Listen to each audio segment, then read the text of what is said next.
Le sac à tout faire.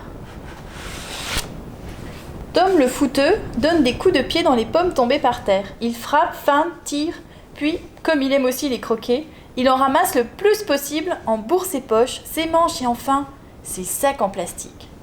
Tom est gourmand. Zut alors, un trou! Ce sac a un trou! C'est un petit trou en vérité, juste la taille d'une pomme, mais elles en profitent pour s'échapper, toutes! Tom n'a pas envie de les ramasser, il les mettrait où? Un dernier tir rageur, puis il jette le sac dans les buissons. Maudit sac, va! Le bout de plastique bleu et blanc pendouille sur l'une des branches. Sachet crevé, inutile, abandonné au bord du chemin. Pourquoi tu pleures? Tu as du chagrin, petit sac? Mais qui parle? Oui, je pleure. On m'a jeté, je ne sers plus à rien. Mais j'ai un petit trou. Mais je perds tout. Je suis le vent. Je peux t'aider. Et le vent souffle. Il fait monter le sac vers le ciel, jusqu'aux nuages blancs. Le promène parmi les oiseaux au-dessus des toits pointus, des routes pavées et des promeneurs curieux. Soudain, il se met à pleuvoir. À ce moment précis, Lulu sort du salon de coiffure. De ses beaux cheveux rouges, le coiffeur a fait une véritable œuvre d'art. Des boucles légères et gracieuses que tout le monde va pouvoir admirer. Mais il pleut, mon parapluie! C'est affreux, j'ai oublié mon parapluie. Lulu court, traverse la place, s'abrite sous un platane. Mais la pluie, même plus timide, est là aussi. Une larme coule sur la joue de Lulu. Mes cheveux vont être tout mouillés. Ne pleure pas, jolie petite sorcière. Oh, mais qui parle?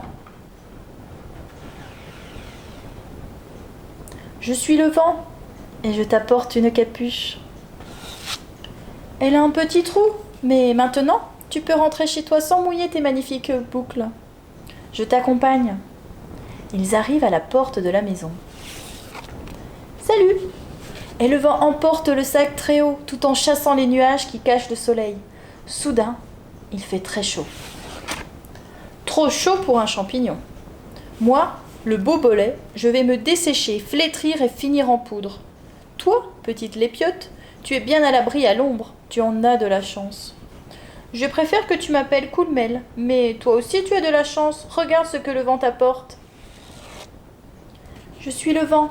Au-dessus de toi, doucement, je fais planer ce petit sachet troué qui te servira d'ombrelle et te protégera du soleil pendant que je cherche de gros nuages sombres. Ils arrivent, les gros nuages sombres, et les champignons sont à l'abri du soleil. Le vent en profite pour rependre son sac et le porte là-bas, au-dessus de la haute tour de guet.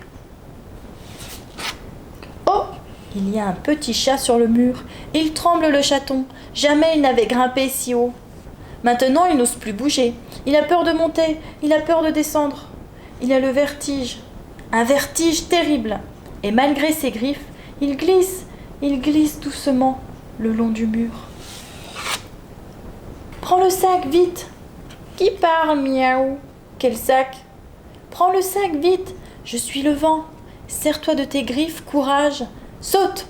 Au secours, miaou! Je tombe!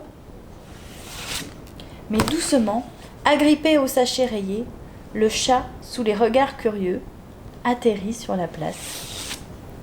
Là, une fanfare joue un petit orchestre qui joue faux. En effet, une des musiciennes, Mamie la Tornade, distraite, s'était assise sur sa trompette.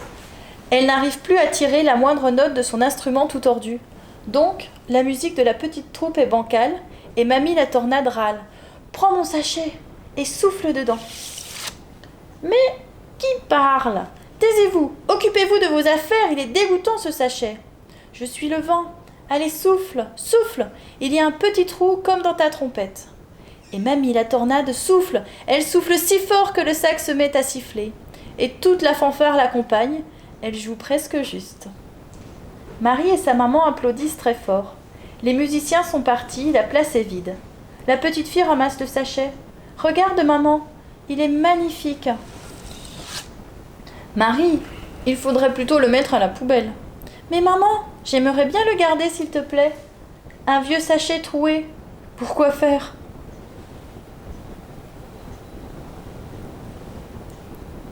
Un parapluie? Un bonnet? Pouf, C'est très élégant. Ou un parachute, un instrument de musique, un... Marie, j'ai une idée. Devant la maison, à une branche du vieux pommier, maman attache le sachet par ses poignets. Merci madame pour ce nouveau jouet. Mais qui parle? Je suis le vent, je souffle, je gonfle, j'emporte, je fais fessayer, claquer. Marie, maintenant, grâce au sac, quand tu regarderas par la fenêtre, tu sauras d'où je viens, où je vais, si je suis calme ou furieux. Ton jouet, répond maman, ça s'appelle une manche à air.